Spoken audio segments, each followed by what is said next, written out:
அப்போ நபி ஸல்லல்லாஹு அலைஹி வஸல்லம் அவர்கள் அந்த ஏகத்துவ பிரச்சாரத்தை செய்தனுடைய விளைவு அவர்கள் என்ன செய்யப்பட்டார்கள்? மண்ணை அள்ளி தூற்றப்பட்டார்கள். அவர்களை கொலை செய்வதற்கும் தயங்காமல் அவர்கள் செய்தார்கள்.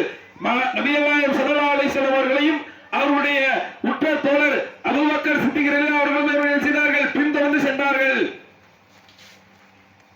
100 சிறப்பு ஒட்டகங்கள் பரிசீலிக்கப்படும் என்றார்கள். அப்போ ஏகத்துவத்தை போதித்தால், ஏகத்துவத்தை நாம் கையில் எடுத்தால் நாம் பல எதிர்ப்புகளை சந்திக்க நேரிடும். ஆனால் நமக்கு இறைவனிடத்திலே இந்த ஏகத்துவத்தினால் கிடைக்கப்படக்கூடிய கூலியை நாம் சிந்தித்து பார்த்தோமா? நாளை மறுமையிலே இறைவன் நமக்கு மிகப்பெரிய கூலியை தருவார். காலத்தின் மீது சத்தியமாக அல்லாஹ் சொல்லி காட்டுகிறான் திருமறை குர்ஆனிலே, காலத்தின் மீது சத்தியமாக மனிதன் நஷ்டத்தில் இருக்கிறான். ஒட்டுமொத்த மனிதர்களையும் அல்லாஹ் சொல்லுகிறான், மனிதன் நஷ்டத்தில் இருக்கிறான். இன்னல்லதீன ஆமனு வஅமிலு ஸாலிஹாத்தி வதவாஸௌ பில் ஹக்கி வதவாஸௌ பிஸ் ஸப்ர். நம்பிக்கை கொண்டு, நம்பிக்கைனா என்னங்க? ஈமான் கொண்டு. யாரை ஈமான் கொள்ள வேண்டும்? அல்லாஹ் ஒருவன் தான் என்று ஈமான் கொள்ள வேண்டும். இந்த மனிதர்கள் எல்லாம் தப்பித்துக் கொள்ளலாம். அல்லாஹ்வை நம்பி அவனுக்கு இணை ஏதும் வைக்காமல் அவனை மட்டும் வணங்கி அவனிடத்தில் நாம் கையேந்தி பிரார்த்தனை செய்தால் அவன் நிச்சயமாக தரக்கூடியவன். ஒவ்வொரு அத்தியாயத்தை ஓதுறோமாங்க, திருக்குர்ஆன் ஓதுறோம். திருக்குர்ஆனுடைய ஆரம்பத்தில் என்ன சொல்றான் அல்லாஹ்? பிஸ்மில்லாஹிர் ரஹ்மானிர் ரஹீம். அளவற்ற அருளாளன், நிகரற்ற பேரன்புடையன் அல்லாஹ். அல்லாஹ்வுடைய அருள் விசாலமானது, அன்பு விசாலமானது. அப்படிப்பட்ட அல்லாஹ் சொல்லுகிறான், என்னுடைய அடியார்களே, நீங்கள் என்னை நம்பினால், என்னிடத்தில் நீங்கள் கையேந்தி கேட்டால் நான் என்ன செய்வேன்? உங்களுக்கு அதை தருவேன். கேட்கக்கூடியவர் என்னிடத்தில் கேட்கட்டும், உங்களுடைய பிரார்த்தனைக்கு நான் பதிலளிக்கிறேன் என்று அல்லாஹ் சொல்லுகிறான். நாம் என்ன பண்றோம்? நமக்கு ஏதாவது நோய் வந்துருச்சுன்னா, நமக்கு ஏதாவது கஷ்டம் வந்துருச்சுன்னா, நமக்கு ஏதாவது வேற விதத்துல ஏதாவது ஒரு பிரச்சனை வந்துருச்சுன்னா நாம் முதலில் எடுக்கக்கூடிய ஒரு விஷயம் என்ன இருக்கு தெரியுமா? அந்த பிரச்சனைக்கு உடனடி தீர்வு என்னன்னு தேடுறோம். உடனே என்ன நினைக்கிறோம்? இந்த அசரத்துல போய் ஓதி பார்த்துட்டு வரலாம், இந்த ஆலிம்சாட்ட போய் கேட்டு பார்த்துட்டு வரலாம், இந்த தகடை வாங்கி கட்டிக்கலாம், இந்த தாயத்தை வாங்கி கட்டிக்கலாம், இந்த தருகால போய் நின்று நாம ஒரு நேச்சர் செஞ்சு அங்க போய் நாம ஒரு பாத்தியாவை ஓதுனோம்னா நம்மளுடைய எல்லா முசீபத்தும் போயிடும். அப்படித்தான் நினைக்கிறீங்க? அப்ப நீங்கள் சிந்திக்க வேண்டிய ஒரு விஷயம் என்னவென்றால், இறைவனுடைய ஆற்றல் மீது நீங்கள் சந்தேகம் கொள்ளக்கூடாது. இறைவன் மிகப்பெரியவன். அவன் உங்களுக்கு இந்த உலகத்தில் சில விஷயங்களை சோதனையாக ஆக்குவான்.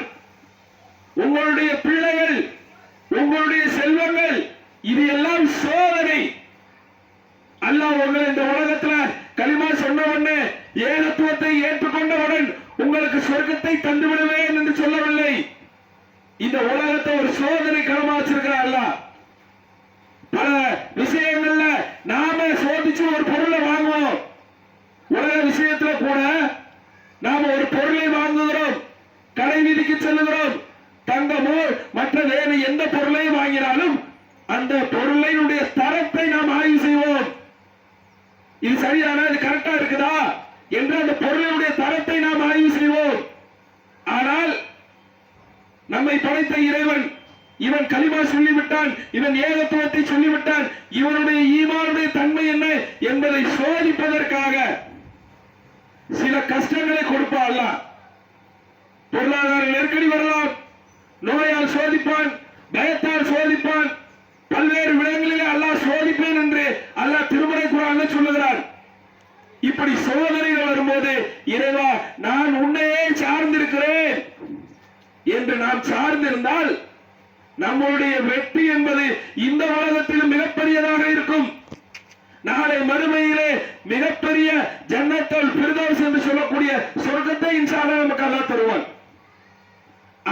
ஆனால் நம்முடைய மக்கள் என்ன செய்வார்கள்? உடனடி தீர்வு. நோய் வந்தா உடனே போயிடணும், பொருளாதார நெருக்கடி வந்தா உடனே போயிடணும். இப்படி தவறான வழிகாட்டுதலின் பெயரால் அவர்கள் செய்கிறார்கள். தர்கால போயிடுறாங்க, பாத்தியா ஓதுறா நன்மை நடக்கணும் நம்புறாங்க. மார்க்கத்தின் பெயரால் செய்யக்கூடிய விதத்துகள், பல விதத்துகளை செய்யறாங்க. எதற்கு இதெல்லாம் செய்யறாங்க? நமக்கு எப்போதும் நன்மை கிடைச்சுக்கிட்டே இருக்கணும், நல்லதே நடந்துகிட்டு இருக்கணும் அப்படின்னு நினைக்கிறதுனால தானே. எப்போதும் நன்மையை நாம் பெற்றுக்கொள்ள முடியுமா? நபிகள் நாயகம் ஸல்லல்லாஹு அலைஹி வஸல்லம் அவர்கள் எத்தனை துன்பங்களை சந்தித்தார்கள். தன்னுடைய வாழ்நாளில் நல்ல உணவை சாப்பிட்டு இருப்பார்களா? நல்ல ஆடையை அணிந்திருப்பார்களா? நல்ல விதமான ஒரு வீட்டில் இருந்திருப்பாங்களா? அவங்களுடைய வீடுங்கிறது எப்படி? 10க்கு 10 ரூமோட சின்னதா இருக்கும்.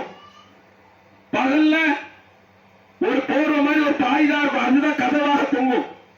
அந்த போர்வை மாதிரி, அந்த பாய் மாதிரி தொங்கக்கூடிய அந்த விரிப்படுத்து தான் இரவுல விரித்து தூங்குவார்கள்.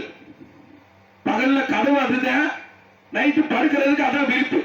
அப்ப அந்த அளவுக்கு நபிகள் நாயகம் ஸல்லல்லாஹு அலைஹி வஸல்லம் அவர்கள் பல சோதனைக்கு உள்ளாக்கப்பட்டார்கள்.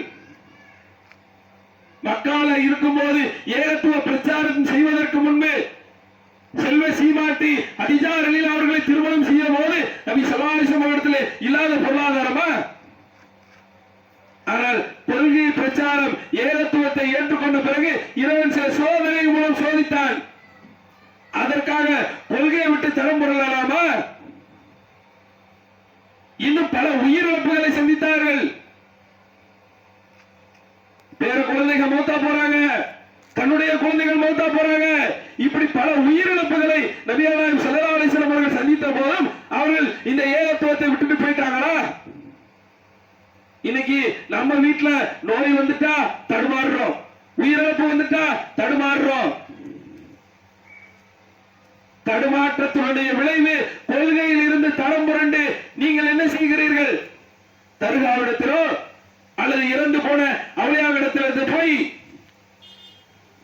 உடனடி தீர்வை தேடுகிறார்கள். அப்ப இது மிகப்பெரிய ஒரு பாவம். அல்லாஹ்வுக்கு இணை வைத்த நிலையில் ஏகத்துவத்தில் இருந்து விலகி சென்றவர்களாக நாம் மரணித்து விட்டால் அல்லாஹ் நமக்கு சொர்க்கத்தை தடை செய்து விட்டான். சொர்க்கம் போயிடும். நீங்கள் வேறு ஏதாவது ஒரு தவறு செய்திருந்தால் அதை இறைவன் நாடினால் மன்னிப்பான், இறைவன் நாடினால் தண்டிப்பான். ஒரு கடத்துல எப்படியாவது சொர்க்கம் போயிடலாம். ஆனால் அல்லாஹ்வுக்கு நீங்கள் இணை வைத்து விட்டால் அவன் ஒருபோதும் உங்களை என்ன செய்ய மாட்டான், மன்னிக்கவே மாட்டான். நாளை மறுமையில ஒரு அடியார் வருவான். அவர் என்ன செய்வாரு? பூமி நிறைய பாவத்தோடு வந்திருப்பாரு. அப்படிப்பட்ட அடியானுக்கு அல்லாஹ் கொடுக்கக்கூடிய பரிசை பாருங்க. அவன் அல்லாஹ்வுக்கு ஒரு கட்டத்தில் கூட இணை வைத்ததே கிடையாது. இன்பமோ துன்பமோ எல்லா சூழ்நிலையிலும் அவன் அல்லாஹ்வை சார்ந்து வாழ்ந்த காரணத்தினால், நீ எனக்கு இணை வைக்காத காரணத்தினால் நான் இன்றைக்கு உன்னை மன்னித்து விடுகிறேன், நீ சொர்க்கம் செல்லலாம் என்று அல்லாஹ் சொல்கிறான். மிகப்பெரிய பாவம் மன்னிப்பது. அதே ஒரு அடியார் பாவம் செய்த நிலையில இறைவனுக்கு இணை வைத்த நிலைமையில ஒரு அடியார் வருகிறார், ஒரு மனிதர் வருகிறார், ஒரு மனுஷன் வராருங்க. அல்லாஹ்வுக்கு இணை வைத்து விட்டு வருகிறார். அல்லாஹ்வோடு சேர்த்து பல கடவுள்களை வணங்குறாரு. அல்லாஹ்வோடு சேர்த்து இந்த அவுலியாவுக்கு ஆற்றல் இருக்குங்கிறாரு. அல்லாஹ்வை நம்புற மாதிரியே தகடு, தாயத்து, பில்லி, சூனியர் எல்லாத்தையும் நம்புறாரு. நல்ல நேரம், கெட்ட நேரம், ஜோசியம் எல்லாத்தையும் நம்புறாரு. அல்லாஹ்வுக்கு இருக்கிற ஆற்றல் இந்த தாயத்துக்கு இருக்கு, அல்லாஹ்வுக்கு இருக்கிற மாதிரியே ஆற்றல் இந்த தகடுக்கு இருக்கு. இப்படி எல்லாத்தையும் நம்பக்கூடிய ஒரு மனிதர் வருகிறார். அவருக்கு அல்லாஹ் சொல்லக்கூடிய விஷயம் என்ன தெரியுமா? உனக்கு பூமி நிறைய தங்கம் தரேன், பூமி நிறைய தங்கம், சும்மா சாதாரண இல்ல, பூமி அளவுக்கு நிறைய தங்கம் தரேன்.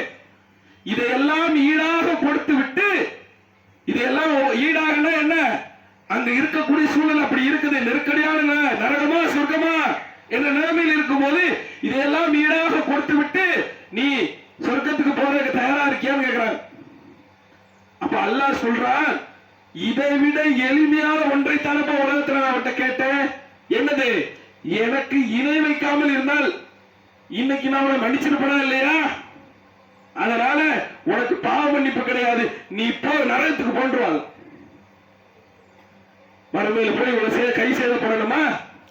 அப்ப வாழக்கூடிய காலத்துல நாம் அல்லாஹ்வுக்கு எந்த சூழ்நிலையிலும் இணை வைத்து விடாமல் அவனை மட்டும் நாம் சார்ந்திருந்தால் நாம் நிச்சயமாக மறுமையிலே வெற்றி பெற விடலாம்.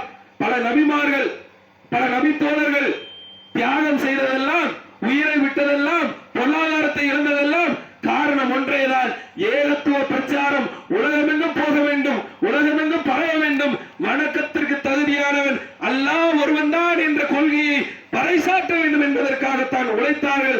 அதற்காகத்தான் அவர்கள் இறைவன் பொருந்திக் கொண்ட நல்லடியார்களாக மாறினார்கள். நாமளும் இறைவன் பொருந்திக் கொள்ளக்கூடிய நல்லடியார்களாக மாற வேண்டும். இறைவனிடத்திலே நம்முடைய பிரார்த்தனைகளை அதிகம் அதிகம் வைப்போம். அவனிடத்திலே நம்முடைய கோரிக்கைகளை கேட்போம். இப்ராஹிம் அலைஹிஸ்ஸலாம் அவர்கள் அழகிய முன்மாதிரி. அவர் செய்தார், என்ன பிரார்த்தனை செய்தாரு? எல்லா சூழ்நிலையிலும் அல்லாஹ் தான் எனக்கு உணவளிக்கிறான், அல்லாஹ் தான் எனக்கு நீர் புகட்டுகிறான், அல்லாஹ் தான் நோயை குணப்படுத்துகிறான் என்றெல்லாம் எல்லா சூழ்நிலையிலும் இப்ராஹிம் அலைஹிஸ்ஸலாம் அவர்களும் பல நபிமார்களும் சார்ந்திருந்ததை போன்று நாமளும் சார்ந்திருப்போம். நம்மளையும் உங்களையும் இங்கிருந்து கேட்கக்கூடிய அனைத்து செய்திகளும் கேட்டுக்கொண்டிருக்கக்கூடிய அனைவருக்கும் அல்லாஹ் நேர்வழியை கொடுக்க வேண்டும், நாமளும் நேர்வழியில் பயணிக்க வேண்டும் என்று பிரார்த்தித்தவனாக என்னுடைய உரையை முடித்துக் கொள்கிறேன். வாஹிதவானா அல்ஹம்துலில்லாஹி ரப்பில் ஆலமீன்.